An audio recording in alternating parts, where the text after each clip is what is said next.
Continuem les jornades polítiques històriques del 36 i ho fem parlant de les col·lectivitzacions. O sigui, el moment en què la classe treballadora va fer un pas endavant en el procés econòmic. I per fer-ho contem amb l'expert José Luis Carretero, que és militant de Solidaritat Obrera i també membre de l'Institut d'Estudis d'Estudis de Ciències Econòmiques i d'Autogestió, que ens explicarà què van ser les col·lectivitzacions, quines diferents etapes van passar i com van ser aquests processos específicament a Catalunya i en el sector industrial. I després, seguidament, des del moviment intentarem aportar el nostre gra de sorra en aquest debat obert, fent un balanç polític del que van suposar aquestes experiències, quins encerts i errors van sorgir i, per tant, quines tasques tenim avui per endavant. Quan vulguis. Bueno, buen día. Quiero pediros disculpas por dos cosas al empezar. Una es que voy a hablar en castellano porque soy hijo de valenciana, pero nunca he hablado el catalán, o sea, lo entiendo bastante bien, pero no siempre he vivido en Madrid, con lo cual no he podido tener la posibilidad de hablarlo. Y en segundo lugar, porque la presentación la he traducido al catalán, pero la he traducido con el traductor de Google, con lo cual imagino que también tendrá sus errores bastante evidentes, ¿no? Bueno, pues vamos a hablar de las colectividades, vamos a hablar un poco de cómo funcionaban y vamos a hablar un poco del proceso que se desató a partir del 19 de julio de 1936 en la ciudad de Barcelona, en Cataluña e incluso en todo el resto de la España republicana, con mayor o menor incidencia. Lo primero que hay que tener presente es que las colectividades son el resultado de un proceso de trabajo de la clase obrera durante todo el final del siglo XIX y los inicios del siglo XX. Es decir, las colectividades no aparecen el 19 de julio como por ensalmo, como por magia, sino que son el resultado de un proceso previo de construcción popular, de construcción de poder obrero, pero al mismo tiempo también de construcción de un pensamiento económico que trataba de hacer posible un socialismo autogestionario y centrado básicamente en la democracia directa o en los organismos de democracia directa que se entendían que eran los propios sindicatos. Por eso el sindicalismo revolucionario, que es una de las corrientes y quizá la más potente que forma la CNT en 1910, ya había planteado en Francia la perspectiva, por ejemplo, de las bolsas de trabajo. Las bolsas de trabajo que fueron presentadas por Fernand Pelloutier, un anarquista francés, planteaban la posibilidad de crear a nivel local determinados espacios que se estructuraban como centros donde se nucleaban tanto los sindicatos como las escuelas libres, como los grupos de consumo, como las cooperativas, todos los organismos de autoorganización de la clase trabajadora y desde ahí tratar de expandirse y tratar de generar instituciones del común que permitieran también llegar a la gestión, a ejercer la gestión de la economía una vez que la revolución hubiera sido llevada a efecto.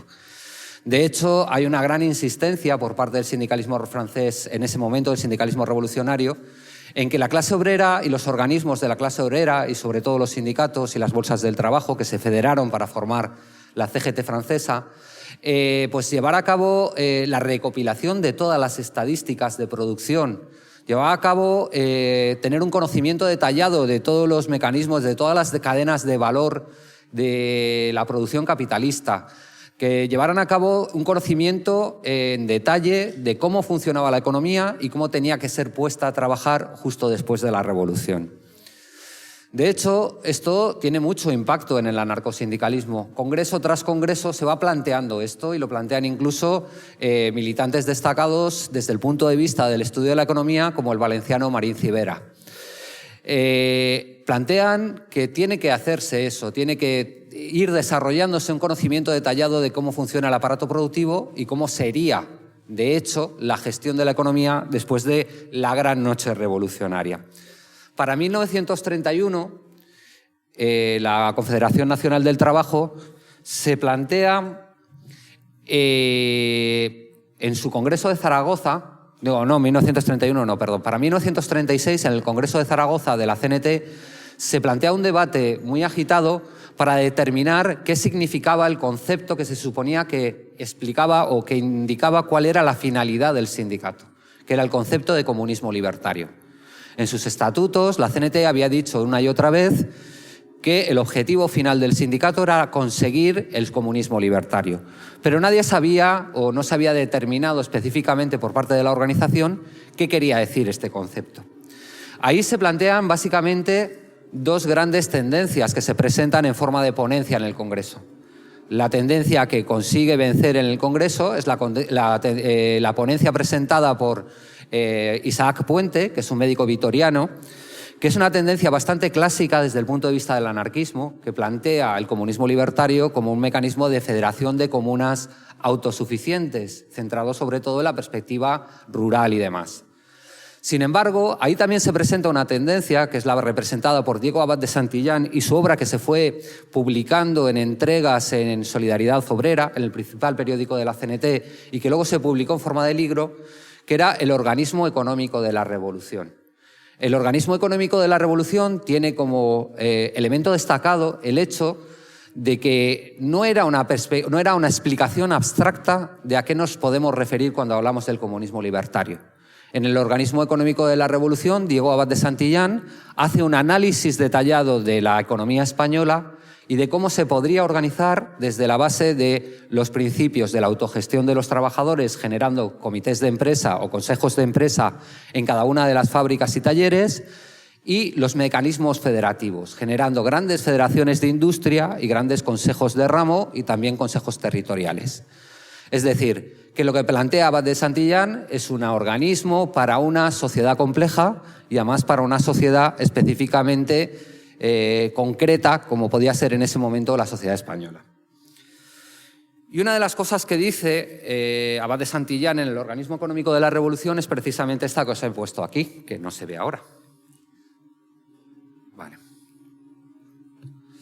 Hemos de aspirar a un régimen de gestión directa de la producción y de la distribución por los productores y los distribuidores mismos, llegando a la máxima coordinación de todos los factores productivos, cosa que nos dará una enorme superioridad sobre la esencia de la economía capitalista privada, que no ha sabido cohesionarse y asimismo evitar los terribles malbaraments y desgast antes vegades denunciats.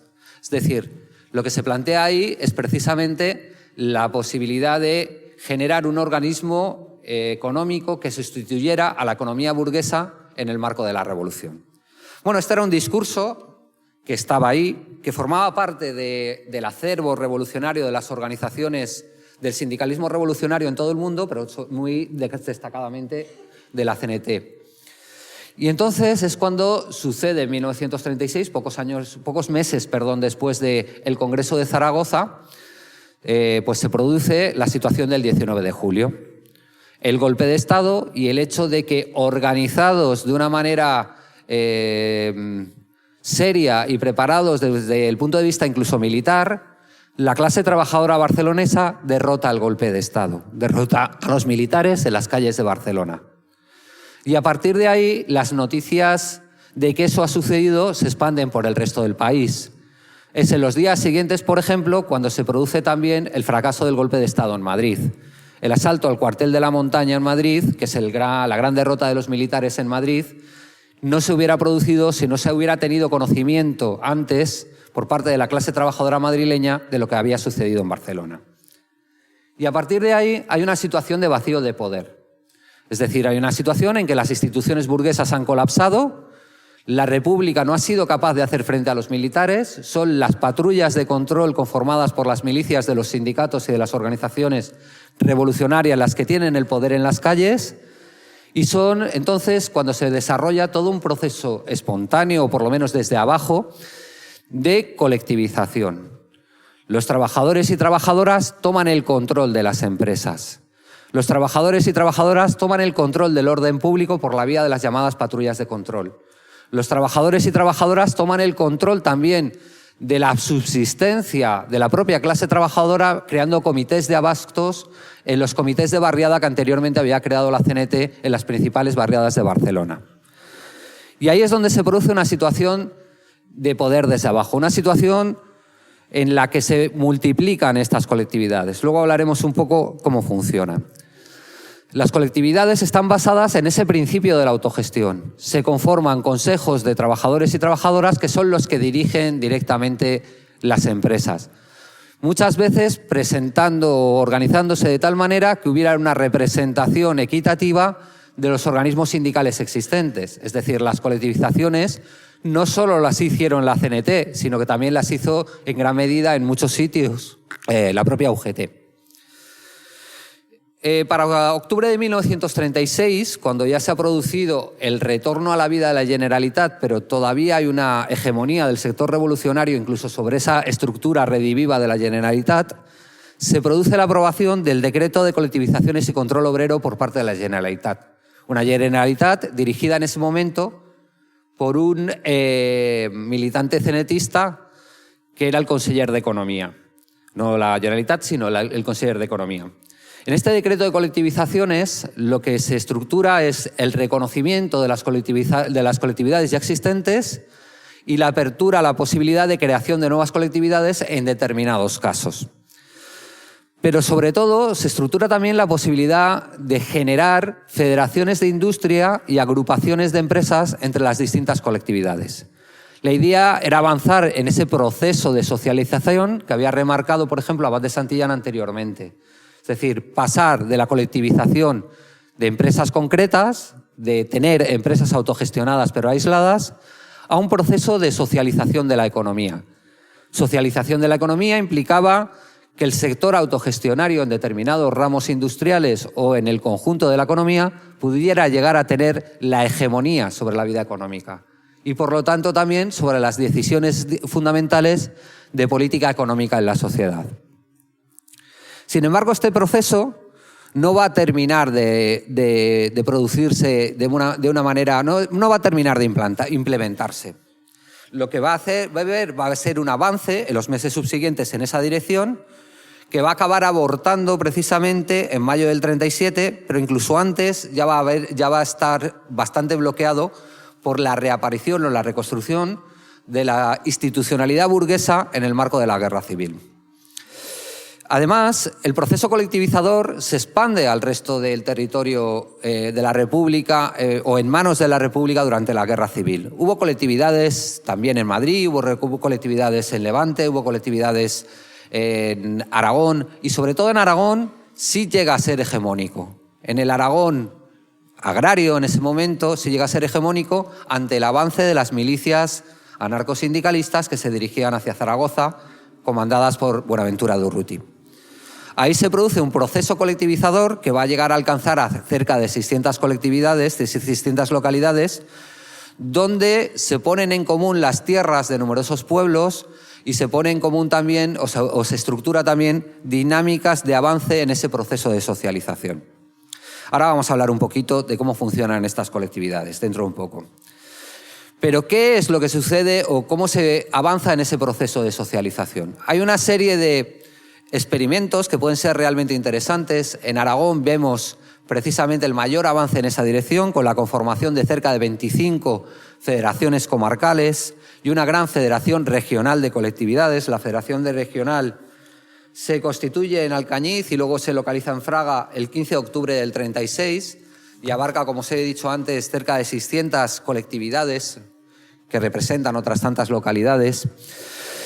Y además en Aragón se produce también un proceso que no se produce en otros sitios, que es la conformación de un organismo político que responde precisamente a ese proceso colectivizador, a ese proceso revolucionario, que es el Consejo de Aragón. El Consejo de Aragón es una estructura política que representa precisamente las dinámicas de ese proceso revolucionario.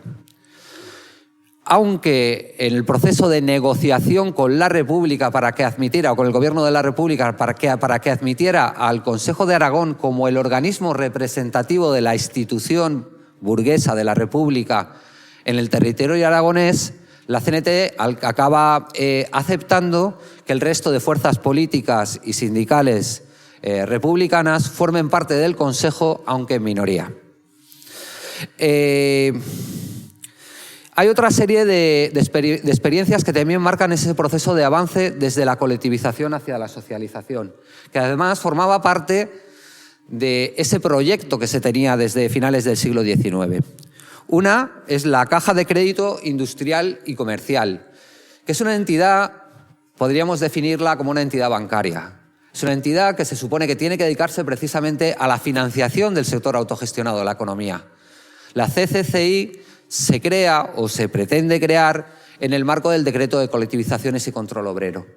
Porque uno de los grandes errores del anarcosindicalismo durante la Revolución es precisamente no haber procedido a la socialización o a la colectivización primero y a la socialización después de todo el sistema financiero. El anarquismo había fantaseado mucho tiempo con el tema de la abolición del dinero, con el tema de una sociedad donde en los procesos en los levantamientos obreros se quemaban billetes, como una demostración precisamente de desprecio hacia el mundo burgués, etcétera, etcétera. Y no entendió que el 19 de julio de 1936 tan importante era colectivizar un taller mecánico como colectivizar directamente los bancos y poner en marcha también de una manera socializada toda la industria o todo el sector financiero. Entonces, en esa dinámica se pretendió sustituir por la vía de la creación de esa caja comercial, de esa caja de crédito industrial y comercial, que sería alimentada por un 50% de los beneficios de las empresas autogestionadas y que nunca llegó a implantarse del todo. Junto a eso hay otras experiencias más locales o territoriales, como por ejemplo fuera de Cataluña, el CLUEA, el Consejo Levantino de Unificación de Agrios o de Unificación Agrario. Se le suele nombrar con los dos nombres diferenciados. El CLUEA agrupaba a todas las colectividades de Levante relacionadas con la producción del pomelo, el limón, la naranja, etcétera, etcétera. Era una producción que entonces, como ahora, fundamentalmente se vendía fuera de España. Y entonces lo que se pretendía por la vía de la creación del CLUEA era precisamente generar economías de escala que permitieran, por lo tanto, obtener mejores precios en ese mercado mundial. Es decir, si en vez de vender 10 toneladas de agrios, un pequeño productor o un productor mediano o una colectividad, conseguimos vender 1000 toneladas porque nos agrupamos, como le estamos haciendo un mejor servicio al distribuidor al que le estamos vendiendo. Esto es la misma mecánica de las cooperativas en el mundo agrario, por ejemplo, en Castilla y demás, ¿no? Es decir, conseguiremos mejores precios unitarios. Por lo tanto, podremos conseguir un mayor desarrollo y podremos conseguir capitalizar mejor nuestras propias explotaciones. En ese sentido iba la constitución del CLUEA, que funcionó y funcionó muy bien durante los primeros años de la guerra. Bueno, pues este proceso colectivizador alcanza sus límites. Yo creo que aquí se ha hablado de ellos. Más o menos puedo estar de acuerdo en algunas de las cosas que se han dicho, en otras quizá puedo disentir un poco, pero alcanza sus límites en un momento determinado. Y esos límites vienen marcados también por, efectivamente, la reconstitución de la institucionalidad burguesa. El 19 de julio de 1936, el 20 de julio, la CNT tiene en sus manos el orden público en Cataluña, tiene en sus manos las calles, tiene en sus manos la posibilidad de establecer un poder revolucionario. Y no lo hace. Permite la reconstitución de la institucionalidad burguesa que poco a poco va comiéndole el terreno. Poco a poco va destruyendo y enfrentándose a todo el proceso colectivizador. Y hay un elemento que puede ser definitorio de cómo funciona ese proceso, que es el de los diferentes usos del llamado nuevo derecho en el marco de ese proceso revolucionario. Bueno, yo tengo un libro, he venido aquí a hablar de mi libro y de esas cosas, que se llama Anarcosindicalismo y Derecho, donde analizo un poco cómo se va produciendo también la construcción de un derecho obrero del anarcosindicalismo, lo que Laval y Dardot en Francia han llamado el común de los obreros. Cómo van construyendo su propia convivencia y sus propios mecanismos, sus propias reglas de funcionamiento desde el siglo XIX en sus propios organismos de convivencia y de democracia directa, que en ese momento son los sindicatos, los ateneos, etcétera, etcétera. En ese proceso van construyendo formas de convivencia distintas, normas que se vuelven usuales, como la no retribución de los portavoces, como la plena revocabilidad de los cargos, que se van convirtiendo en una especie de nuevo derecho obrero generalizado en los organismos que agrupan a la clase trabajadora. Cuando se produce el proceso revolucionario, también se toma la Audiencia Provincial de Barcelona y se la pone a funcionar en base a todo ese tipo de normas. Si os fijáis, hay estatutos de colectividades que responden y que ponen directamente entre su articulado cosas como la colectividad respetará las normas usuales confederales o las normas usuales del mundo obrero, queriendo decir precisamente o remitiéndose directamente a esas formas de convivencia solidificadas por la reiteración en el marco del proceso de desarrollo o del proceso de construcción de las organizaciones obreras. O incluso el propio Eduardo Barriobero, que controla el Tribunal de Justicia Revolucionario de Barcelona, el abogado vinculado con la CNT que la preside en un momento determinado, habla, cuando le preguntan de qué derecho está utilizando en ese Tribunal Revolucionario, cuenta que está utilizando el nuevo derecho que están construyendo, que no está escrito, pero que están construyendo en ese momento los milicianos en los frentes de batalla. No sé si en esta parte me estoy yendo un poquito de... Pero bueno, en esas dinámicas, la República hace lo mismo que con el decreto de colectivizaciones, hace lo mismo con respecto al nuevo derecho que se estaba construyendo por la vía del proceso revolucionario. Es decir, lo reconoce para reencauzarlo. La República aprueba un decreto también en 1936, en que reconoce como fuente del derecho a partir de ese momento no solo el derecho burgués, que ya había sido codificado por la propia República, sino lo que define como el espíritu revolucionario del pueblo. Y gran parte de la prensa anarcosindicalista y de la prensa revolucionaria se felicita, porque entiende que eso quiere decir que se está reconociendo como fuente del derecho de las decisiones que se van a tomar a partir de ese momento los propios deseos del pueblo. Sin embargo, esto hay que verlo también en un contexto más amplio, en el que, por ejemplo, podremos decir que en el propio derecho del nacionalsocialismo alemán se reconocía también como un principio fundamental dentro de su arquitectura jurídica el espíritu revolucionario del pueblo alemán. Pero claro, ¿quién iba a interpretar el espíritu revolucionario del pueblo alemán? El Führer, porque al fin y al cabo era el Führer el que tenía una relación directa, casi metafísica, una relación de intimidad psicológica directa con los deseos y las necesidades del pueblo. Por lo tanto, eso lo único que significaba era la dictadura del Führer y, por lo tanto, también la dictadura del Partido Nacional Socialista Obrero Alemán. Y en el caso de la República o en el caso de la guerra, sucede lo mismo. El proceso revolucionario va entrando en crisis porque cuando se reconoce el espíritu revolucionario del pueblo como fuente del derecho, al mismo tiempo se está produciendo una transformación efectiva de la institucionalidad y una destrucción de la institucionalidad revolucionaria generada después de 1936. El Tribunal Revolucionario de Barcelona es cerrado y se van recuperando los jueces burgueses con esa formación que todos conocemos de los profesionales, de los altos profesionales en derecho, cuyos efectos podemos seguir viendo hasta el día de hoy. Y bueno, pues os voy a contar poquito de la autogestión en el campo, por si no voy a alargar mucho.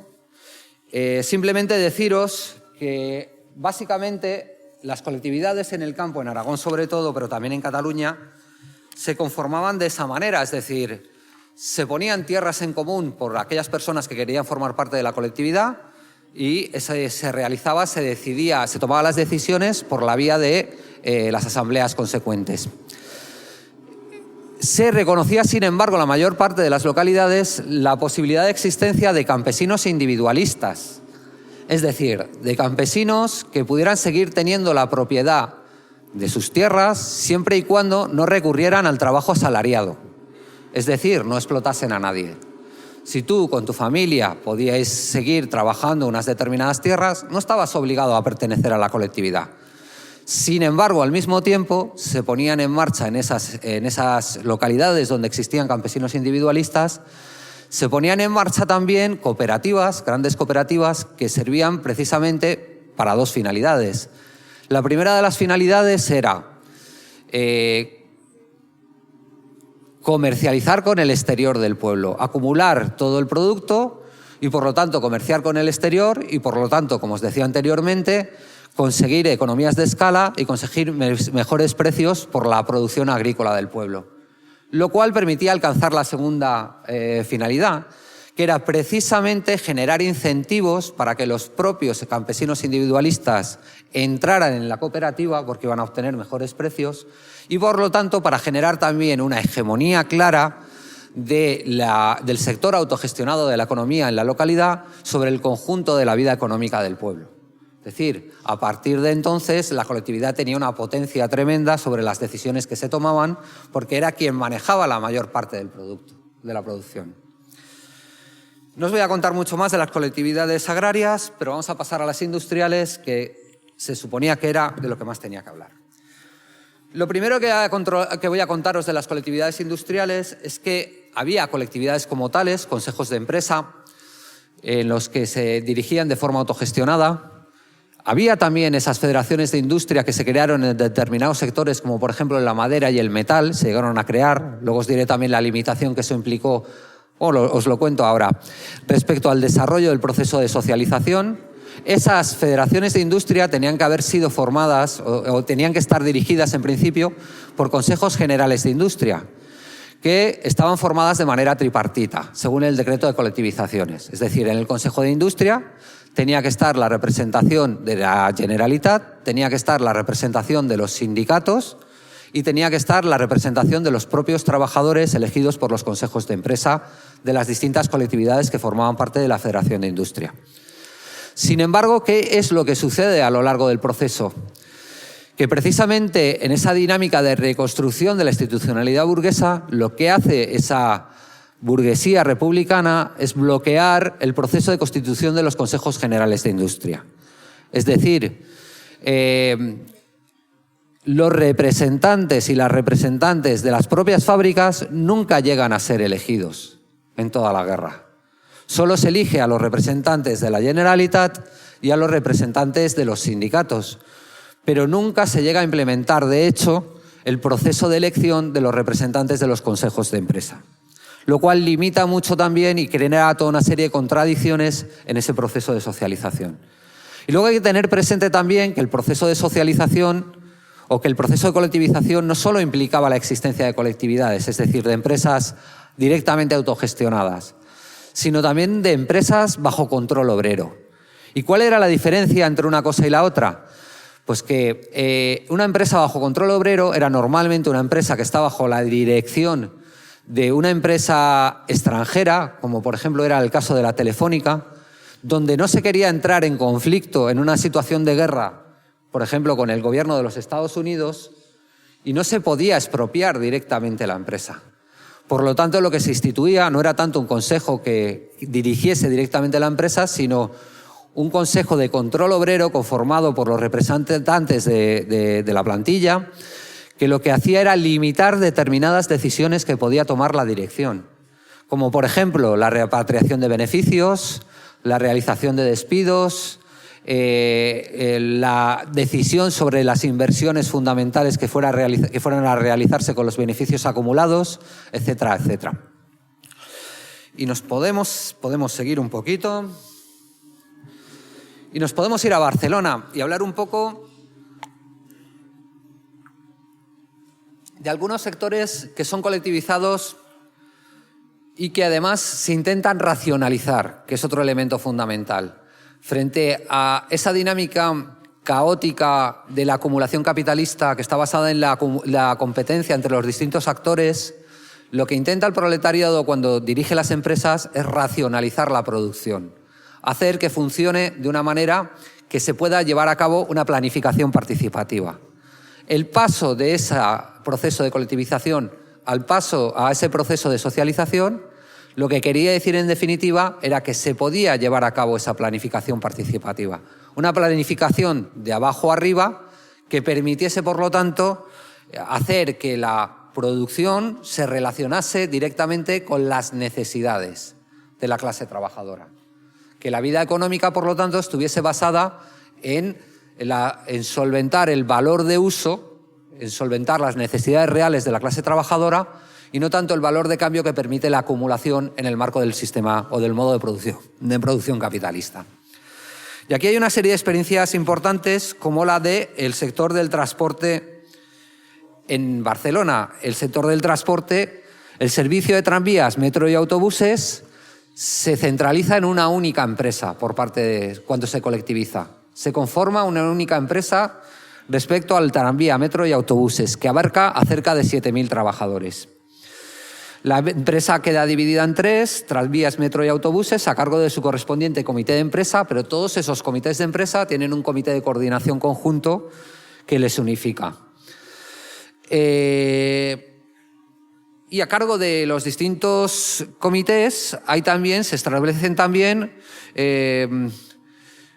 distintos organismos que se van a encargar de determinados servicios. Por ejemplo, la estadística, el movimiento, el servicio técnico, la contabilidad, la asesoría de contabilidad, que implicaba al tesorero y secretario a la vez del comité de empresa, y las relaciones con los distintos comités de sección. Es decir, lo que se estructura es un organismo que permite implementar un avance en la racionalización del proceso.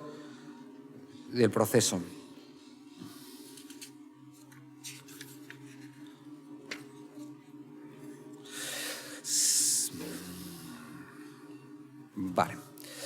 Respecto a las panaderías, se realiza también lo mismo. Respecto a las panaderías, lo que se hace es que teniendo distintas obradores de una manera caótica en los distintos barrios, que funcionaban de manera que era muy difícil garantizar la seguridad de los operarios y que además generaban una imposibilidad también de acumular inversión suficiente para poner en marcha maquinaria moderna y para poder concentrar la producción, lo que hacen las colectividades es concentrar también las panaderías en obradores por cada uno de los barrios. Estos obradores van a estar en relación directa con los comités de abasto y, por lo tanto, van a tener un conocimiento directo de las necesidades reales de la población de ese barrio. Y, por lo tanto, lo que se produce es también esa racionalización de la producción. La industria de guerra, que no existía anteriormente al proceso revolucionario en Cataluña, se despliega durante todo el proceso también. Se abarca durante la guerra civil a cerca de 150.000 personas y se produce un avance en la producción que implica, por ejemplo, la producción de 60 millones de vainas de cartuchos, 76 millones de balas Mauser, más de 718.000 proyectiles de cañón. El 80% de los trabajadores de la industria de guerra pertenecían a la CNT y acuerdan imponerse a sí mismos, durante la guerra, la semana laboral de 56 horas sin el cobro de horas extraordinarias para poder fundamentar ese proceso de avance o de construcción o de avance o de apoyo al frente.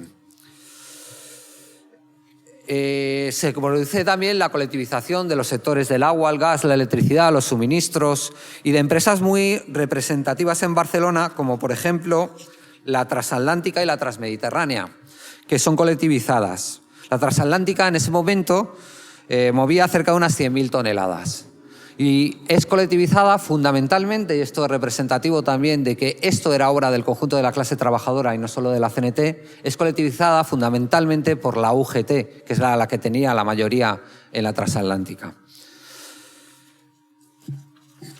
Más posibilidades en la Casa Torras de la metalurgia. Trabajaban cerca de 500 obreros y se ejerció un control riguroso.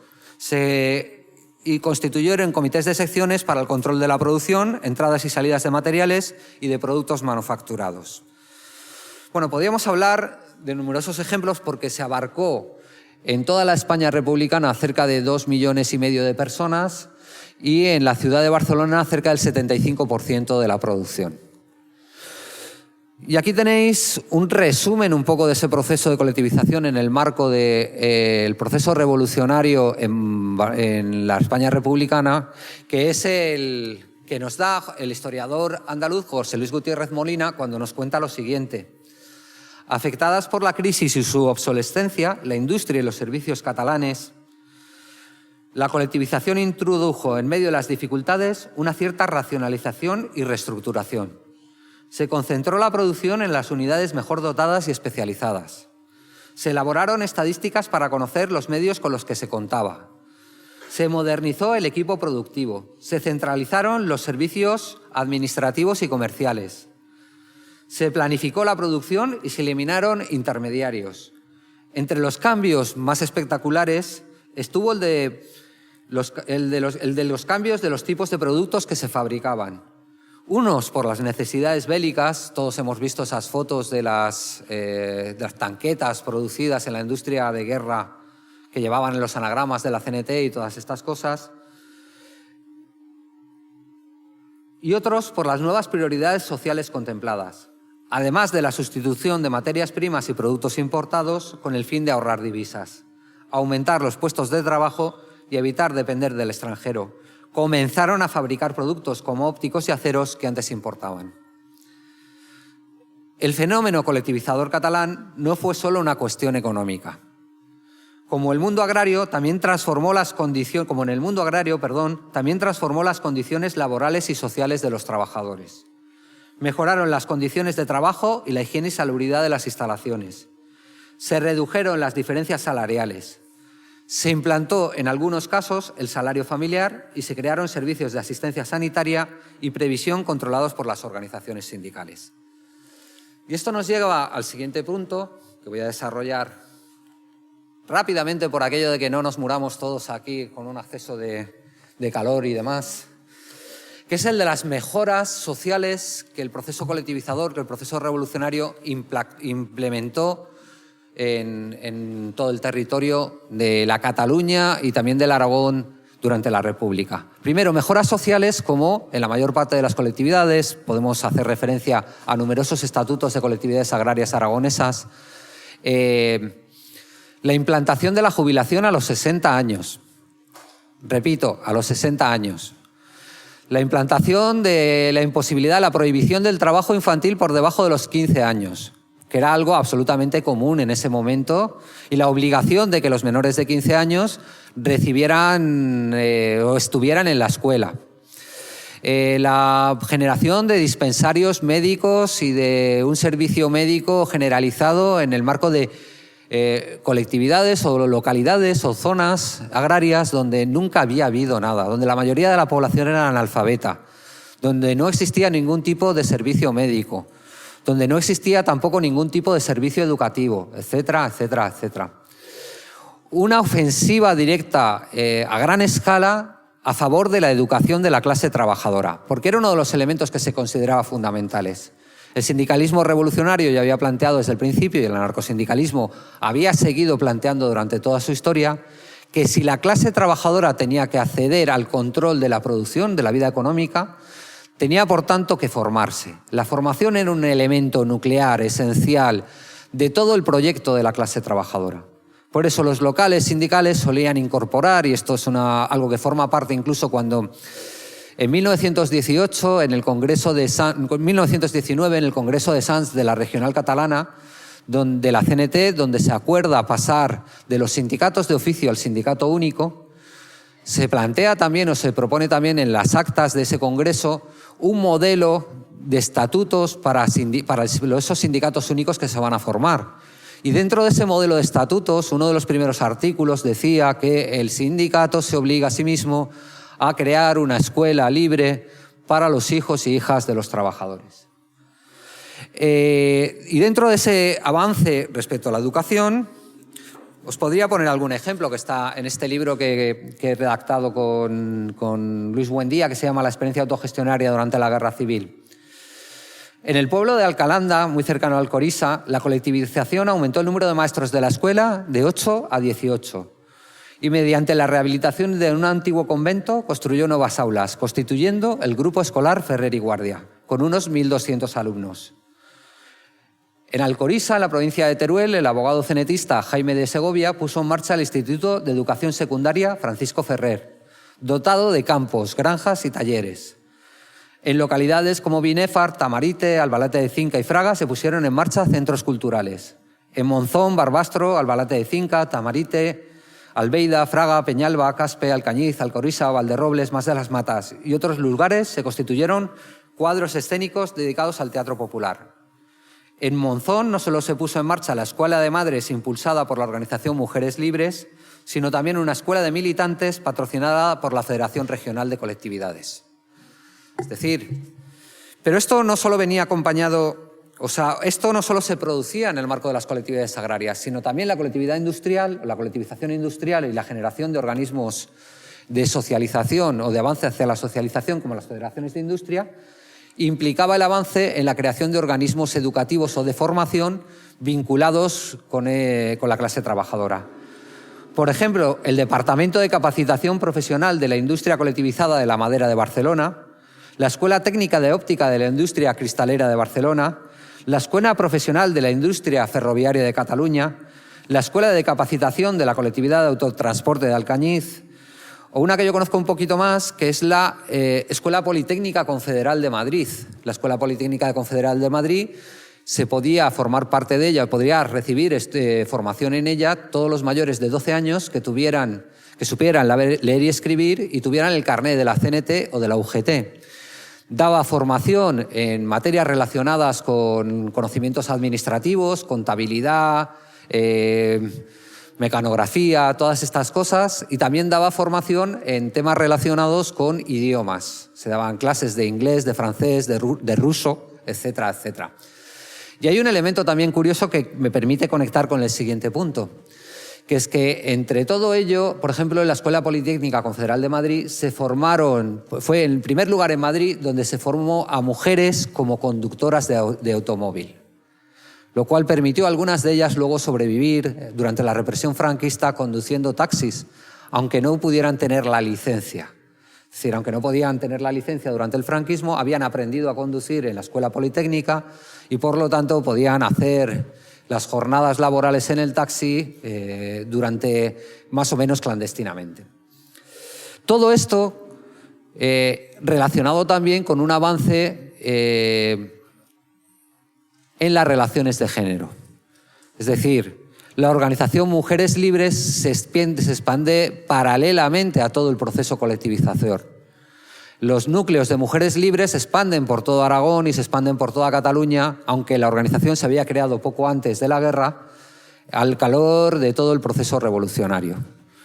Y conforman o estructuran también centros específicos como el Casal de la Dona en Barcelona, la casa o el Centro para Madres en Monzón, en Aragón, etc. Y hacen un trabajo muy específico relacionado con la contracepción, con el control de la natalidad, con enseñar a leer y escribir a las mujeres, que normalmente estaban fuera de esas posibilidades, etcétera, etcétera, etcétera. Todo esto transforma la subjetividad de las personas que participan en el proceso revolucionario. Y esto hay que tenerlo presente también. Gilles Deleuze decía en su momento, no sé si se puede citar aquí a un autor posmoderno como Gilles Deleuze, Gilles Deleuze decía en su momento que las revoluciones nunca son derrotadas, porque al fin y al cabo el proceso de cambio ha existido y ese proceso de cambio efectivamente ha transformado lo que tenía que transformar de manera efectiva, real, material, en un momento concreto y para unas personas concretas. Y esto es lo que sucede también en el proceso colectivizador. Os voy a leer un pequeño fragmento, no queda mucho, no os preocupéis. Voy a leer en un pequeño fragmento de Alejandro Díaz Torre, que tiene un libro magnífico sobre las colectividades en Aragón que se llama Trabajan para la eternidad. Bueno, yo lo he extraído de ese libro, pero realmente es de Alardo Prats y Beltrán, un periodista que estuvo presente en el proceso colectivizador en Aragón y escribió esto para describir efectivamente lo que vio. Todas estas muchedumbres de hombres, mujeres y niños tienen en su memoria aún grabado cuánto significa un régimen de opresión y de atraso. Y ante la realidad actual, el contraste surge poderoso, como supremo argumento que aniquila toda una época para siempre derrumbada. Cualquier sombra de recelo por el porvenir está lejos de su espíritu. Dan la impresión de que trabajan para la eternidad. Tal es su decisión en las decisiones que toman. Tal es su ahínco en la perfección de los sistemas de trabajo y de organización del mayor rendimiento de este. Tal es su fe en la victoria. Bueno, pues para terminar, simplemente contaros que la experiencia colectivista catalana no solo enseña las limitaciones del proceso revolucionario de las que habéis hablado antes o de las que probablemente os van a hablar después, sino que también habla de toda una serie de posibilidades que son efectivamente una llave interesante para plantearse cómo tiene que construirse un socialismo futuro. Un socialismo futuro que yo entiendo, y esto es una versión muy personal, que yo entiendo que tiene que construirse en primer lugar sobre la base de la autogestión, es decir, de la dirección de la actividad económica por parte de quienes producen y de quienes no pueden producir porque tienen situaciones personales que se lo impiden. Pero básicamente de la clase trabajadora. Es la clase trabajadora la que tiene que decidir qué se produce, para qué se produce, cómo se produce y en función de qué objetivos se produce esa producción. Pero ese proceso de autogestión, esa autogestión o esa colectivización de las empresas tiene que venir acompañada también de un proceso de socialización, como decía anteriormente. Es decir, de un proceso de articulación federal de las distintas empresas autogestionadas para que no se queden aisladas y para que conformen una trama que pueda llevar a cabo o que pueda generar una hegemonía sobre el conjunto de la vida económica que le permita determinar las decisiones fundamentales de la política económica a nivel estatal, a nivel nacional, etcétera, etcétera, y a nivel territorial. Por lo tanto, tiene que haber o se tiene que impulsar ese proceso de socialización, lo cual nos permite también establecer una serie de diferencias con el mundo de las cooperativas y demás. Es decir, no estamos hablando de empresas que son propiedad de sus trabajadores. Estamos hablando de empresas que son una propiedad social, no solo de quienes trabajan en esa misma empresa, sino del conjunto de la clase trabajadora.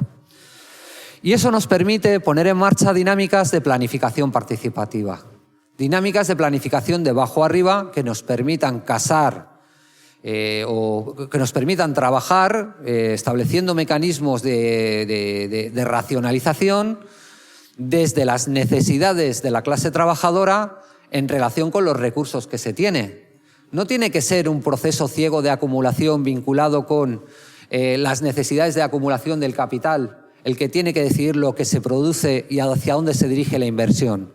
Tienen que ser las propias necesidades de la población las que determinen cuántos zapatos vamos a producir o si vamos a invertir en esto o en lo otro. Y esto nos vincula también con el hecho de que una sociedad así o una economía así es una economía basada en la cooperación y no en el mando. Una economía, por lo tanto, que implica un proceso de democracia directa, una democracia económica, que implica evitar eso que nos decía Marx respecto al capitalismo, de que el capitalismo habla grandes cosas respecto a los derechos ciudadanos, a los derechos parlamentarios, a los derechos civiles, pero la democracia se acaba cuando tienes que traspasar el umbral del centro de trabajo. Aquí la democracia tiene que continuar más allá del centro de trabajo. La democracia tiene que llegar al taller, como decían en su momento los primeros revolucionarios como Proudhon y demás, ¿no? La república tiene que llegar al taller, decía concretamente.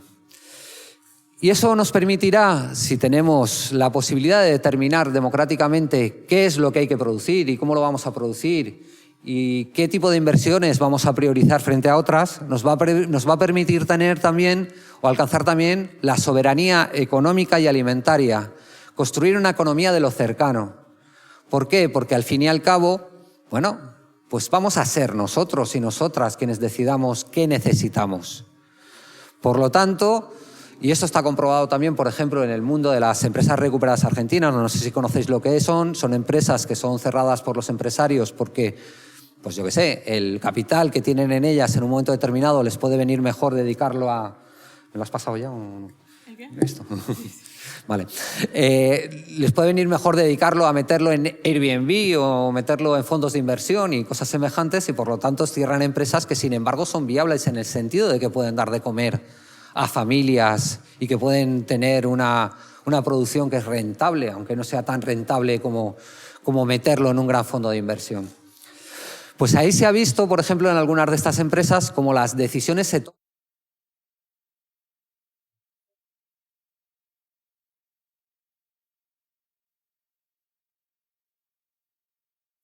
Vale, se toman de otra manera. Por ejemplo, en la empresa recuperada griega Biomem, que producían materiales de limpieza, toman la decisión en un momento determinado de que esos materiales de limpieza, a partir de que quedan en manos de los trabajadores, van a ser materiales de limpieza ecológicos y van a ser materiales de limpieza que garanticen la seguridad de quienes trabajen con ellos. ¿Y por qué lo hacen? No por un convencimiento abstracto respecto a la bondad de la producción cooperativa o algo semejante o de la existencia de la crisis climática. Lo hacen porque son sus familiares quienes trabajan en la limpieza en Tesalónica. Son sus familiares los que van a manejar esos materiales de limpieza. Son la gente de su misma clase. Son la gente de sus mismas localidades. Por lo tanto, hay una preocupación que supera la preocupación de la acumulación. Hay un valor de uso que supera la necesidad de alcanzar el mayor valor de cambio. Y eso nos lleva a plantearnos, y con esto acabo, la necesidad de plantearnos exactamente a qué llamamos abundancia, a qué llamamos riqueza.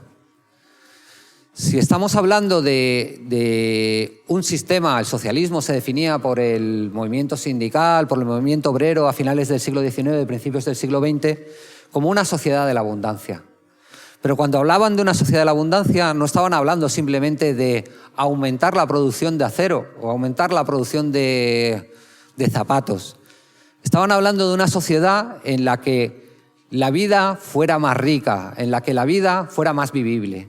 Entonces, en ese sentido, nos tenemos que plantear si la abundancia, la riqueza, la abundancia, la riqueza para la sociedad que queremos, consiste en tener más productos, más cachivaches en las estanterías de las tiendas, o que luego dejamos abandonados en nuestras habitaciones y no volvemos a usar en décadas, o si estamos hablando de una sociedad donde se pueda avanzar hacia un mayor acceso a la cultura, a la afectividad, a los cuidados, a las cosas que constituyen realmente una vida humana rica. Y como decía la economista libertaria y feminista Amaya Pérez Orozco, una vida que merezca la pena ser vivida. En ese sentido, creo que hay que redefinir la abundancia, no tanto hablar de si vamos encaminados a un mundo donde no va a existir ningún tipo de riqueza, sino redefinir exactamente a qué nos referimos cuando hablamos de riqueza. Y os dejo con una última frase de un personaje, una última frase de un personaje que os recomiendo conocer, que es Abraham Guillén, un economista libertario, pero que participó también de las guerrillas latinoamericanas, concretamente del movimiento de los Tupamaros en Uruguay, de la guerrilla peronista en Argentina, estuvo en Cuba departiendo con el Che Guevara, estuvo en Albania también. Tiene una vida digna de una novela de aventuras, pero al mismo tiempo también es uno de los mayores conocedores del mundo o de los mayores teóricos del mundo de la autogestión desde el punto de vista libertario y anarquista. Y os dejo con esta frase suya que dice lo siguiente: necesitamos instaurar una economía socializada y autogestionada por los productores directos, por los consumidores, por los usuarios de los servicios sociales y públicos, desprofesionalizando la política mediante el autogobierno del pueblo, para el pueblo y por el pueblo. Muchas gracias. Moltes gràcies.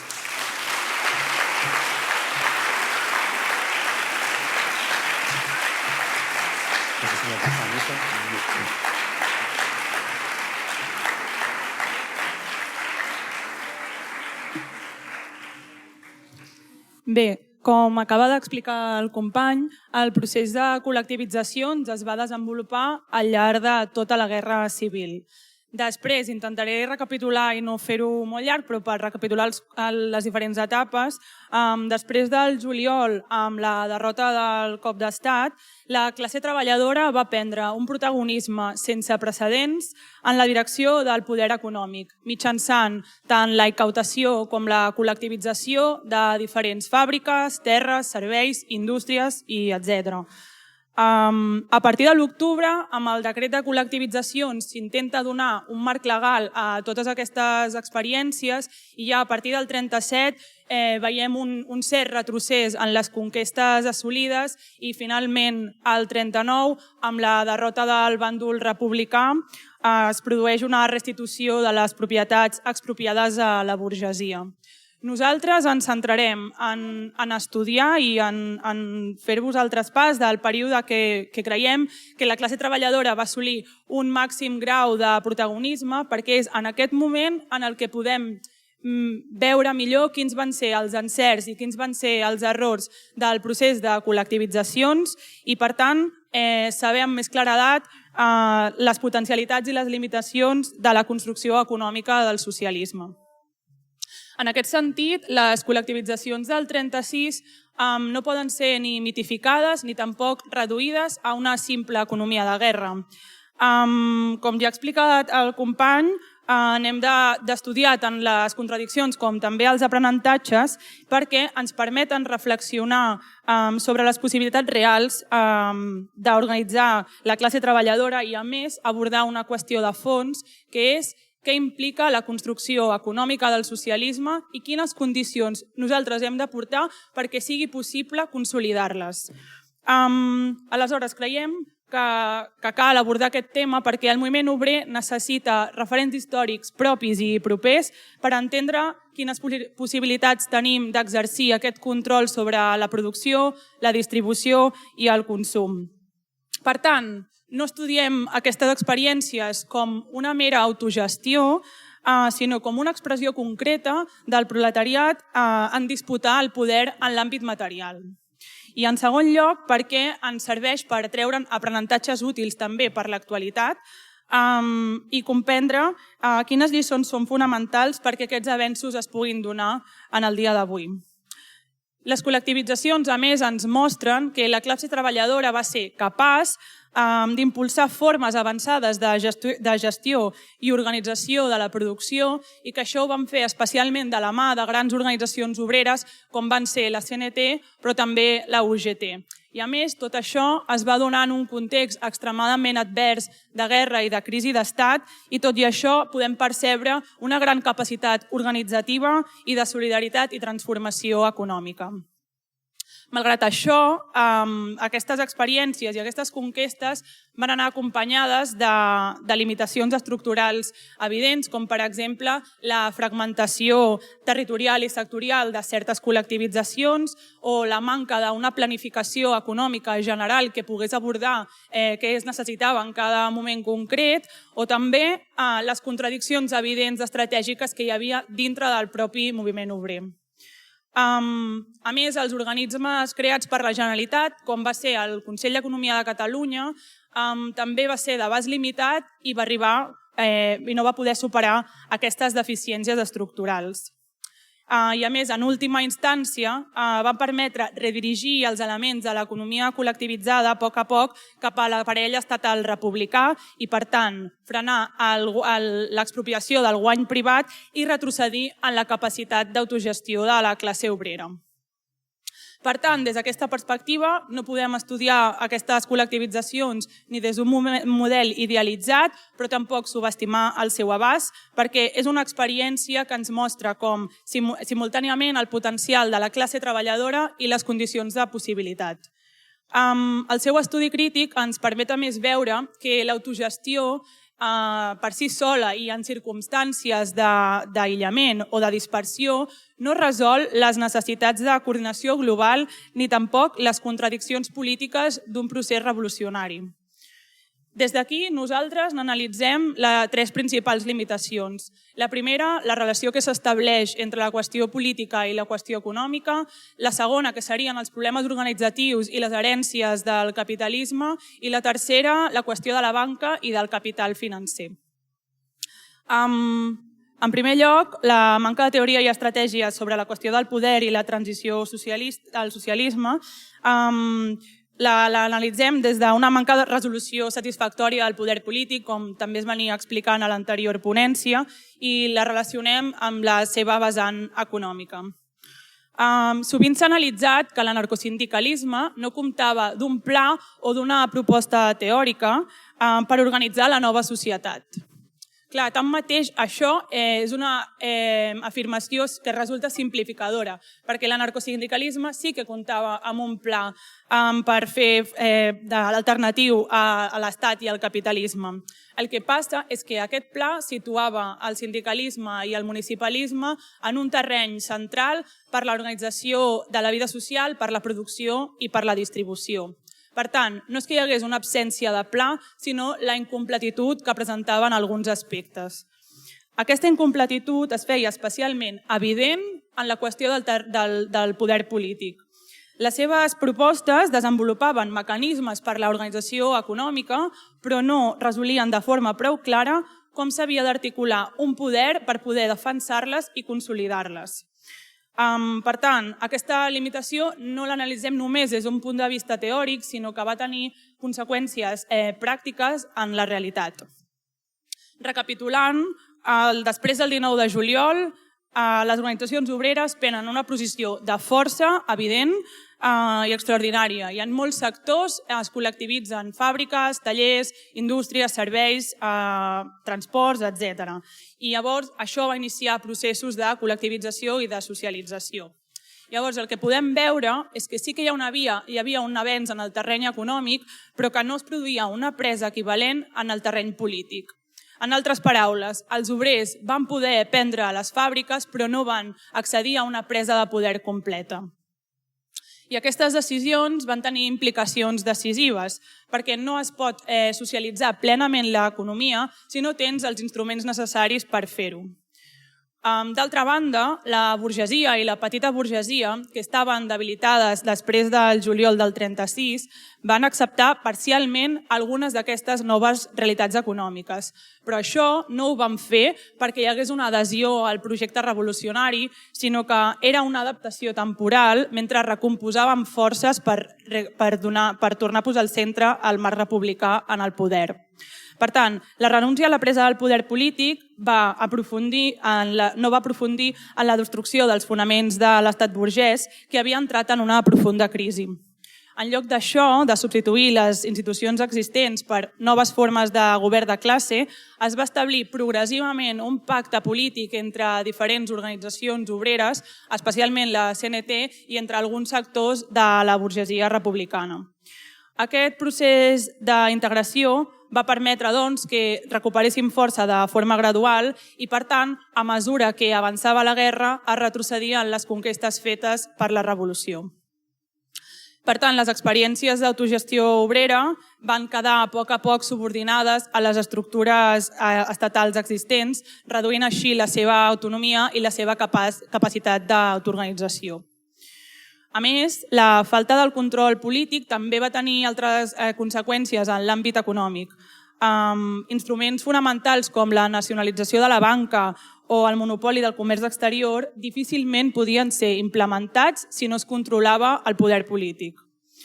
Les conseqüències són evidents i és entre el 37 i el 38 on una sèrie de decrets impulsats per la Generalitat restringeixen progressivament el poder d'autogestió de les col·lectivitzacions sorgides després de l'esclat revolucionari. I, per tant, el que inicialment havia sigut una experiència de gran protagonisme per la classe treballadora es va anar quedant reculat per un poder estatal cada vegada més fort. Ara bé, com bé explicava el company, una presa de poder efectiva no sorgeix del no-res, sinó que es forja en estar inserit dintre de les lluites econòmiques, en l'experiència acumulada en els centres de treball i en la inserció real dintre del teixit productiu i social. I en aquest sentit, l'anarcosindicalisme i especialment la CNT van demostrar una notable capacitat per organitzar la classe treballadora. Per tant, el problema principal no és que no es pogués organitzar la classe treballadora, sinó que no es va resoldre de forma suficient una qüestió clau, que és com construir, exercir i conservar el poder polític necessari per dur a terme canvis econòmics d'aquest abast. Per vèncer el domini del capital, doncs, és necessària una estratègia de presa de poder polític i per tenir una presa de poder polític efectiva cal estar degudament inserit en el terreny econòmic. Però tot això només és el principi. Per construir una estratègia de poder polític cal una teoria i una estratègia que afrontin el problema de la transició socialista. Per tant, no n'hi ha prou amb una estratègia centrada exclusivament en la presa del poder polític, com tampoc una centrada exclusivament en la presa del poder econòmic. La construcció de la capacitat de govern i la transformació de les relacions socials veiem que avancen de forma contradictòria però simultània. I amb això passem al segon límit que hem pogut estudiar, que serien els problemes organitzatius de l'economia socialitzada. té a veure amb el fet que les col·lectivitzacions, com dèiem, no sorgeixen del buit, sinó que neixen en un marc de relacions socials i formes d'organització heredades en certa mesura del capitalisme.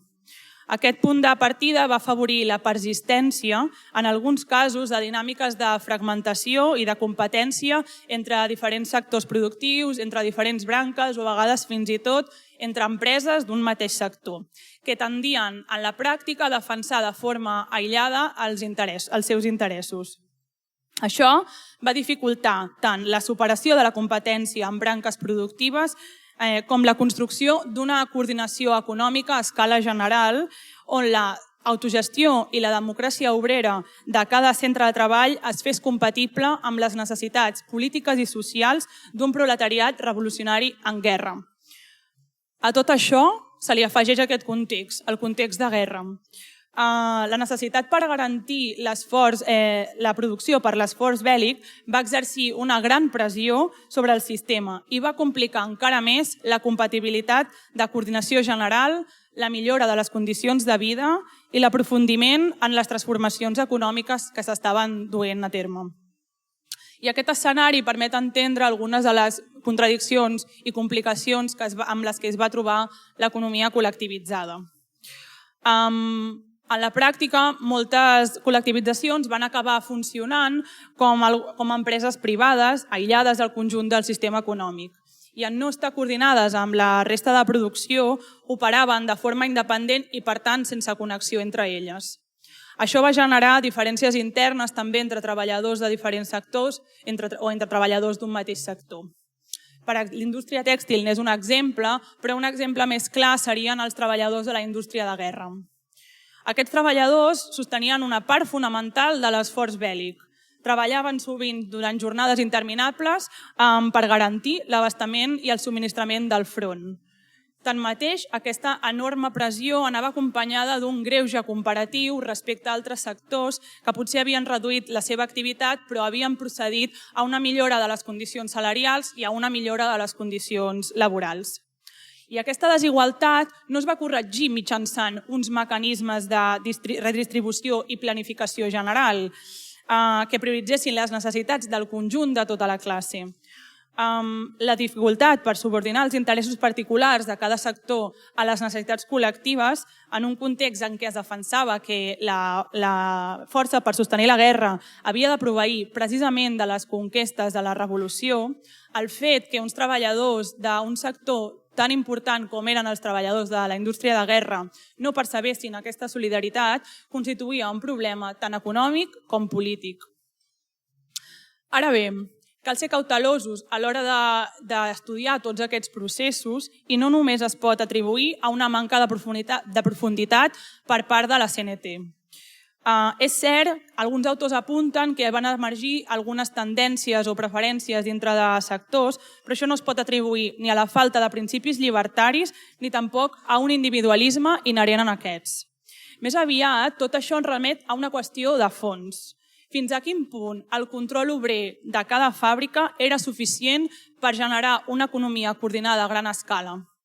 O potser si el que calia era avançar cap a una socialització efectiva de l'economia mitjançant la planificació general de la producció i de la distribució.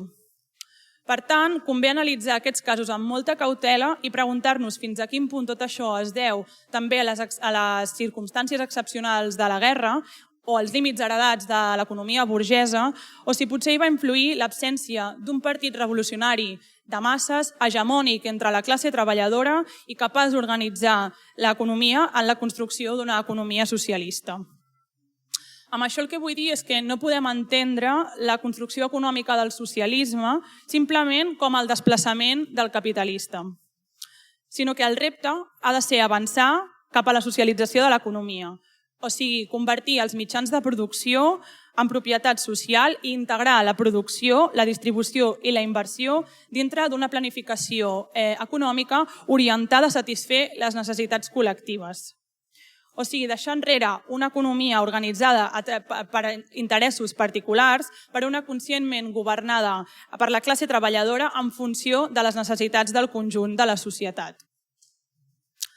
L'organització d'una economia amb orientació socialista després d'una revolució tampoc té una recepta tancada, però sí que és veritat que cada situació ens planteja uns problemes o unes limitacions diferents, però sí que és veritat que d'aquest procés només se'n poden derivar dues direccions.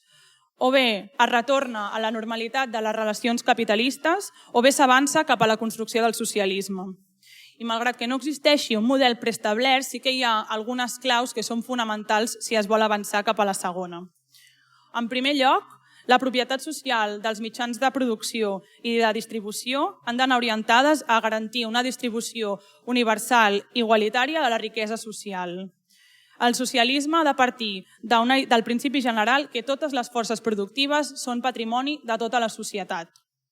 I en segon lloc, la construcció d'una genuïna democràcia obrera als centres de treball que en un primer lloc signifiquen el desplaçament de les figures d'explotació, però que en un segon lloc ha de superar la divisió social del treball. A més, s'ha de garantir la subordinació del conjunt del procés econòmic a objectius contraris a la lògica del benefici i de l'interès privat. És a dir, el màxim desenvolupament humà de cada individu com a condició del desenvolupament ple de la societat i de les seves forces productives. Dono pas a l'última de les limitacions, que és l'expropiació, el tema de l'expropiació i el control de la banca, perquè un dels errors concrets que veiem en diferents experiències històriques revolucionàries és no haver procedit al control del capital financer ni a la socialització efectiva del sistema bancari després de la conquesta del poder polític. Aquest fet no és un detall tècnic menor, sinó que és un punt estratègic central perquè el sistema bancari constitueix el nucli central i de comandament del capitalisme modern. En aquest sentit, és important entendre que el mercat no desapareix únicament perquè desaparegui el patró. És a dir, que la supressió del capitalista individual no implica per si sola la desaparició de les relacions mercantils que estructuren l'economia en el capitalisme. Això ens ajuda a entendre una de les limitacions estructurals de les col·lectivitzacions.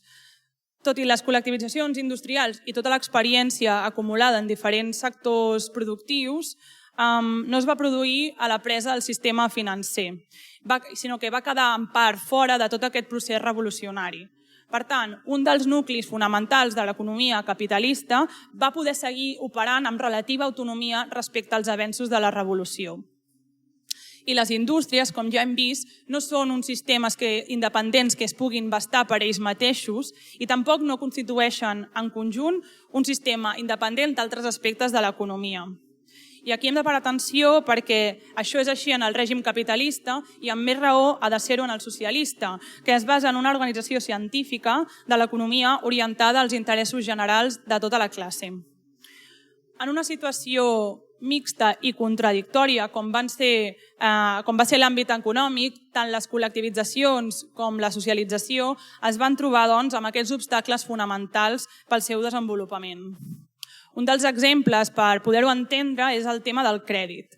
El crèdit és el principal factor de desenvolupament industrial i comercial en el règim capitalista. Però és que moltes de les empreses de les col·lectivitzacions depenien encara del crèdit. Però els fons de reserva, que només eren abundants en grans companyies, estaven en mans molt sovint d'accionistes estrangers.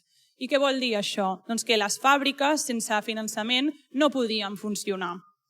Per tant, la situació de les finances va estar estretament marcada per la necessitat de sostenir uns alts nivells de producció derivats de la situació de guerra. I és veritat que en certa mesura la Generalitat va intentar estimular el consum a través de l'increment de la despesa social. Però aquest pas va arribar tard i va tenir problemes col·laterals com va ser la inflació, el creixement del deute públic o una situació econòmica que s'anava agreujant a mesura que avançava la guerra.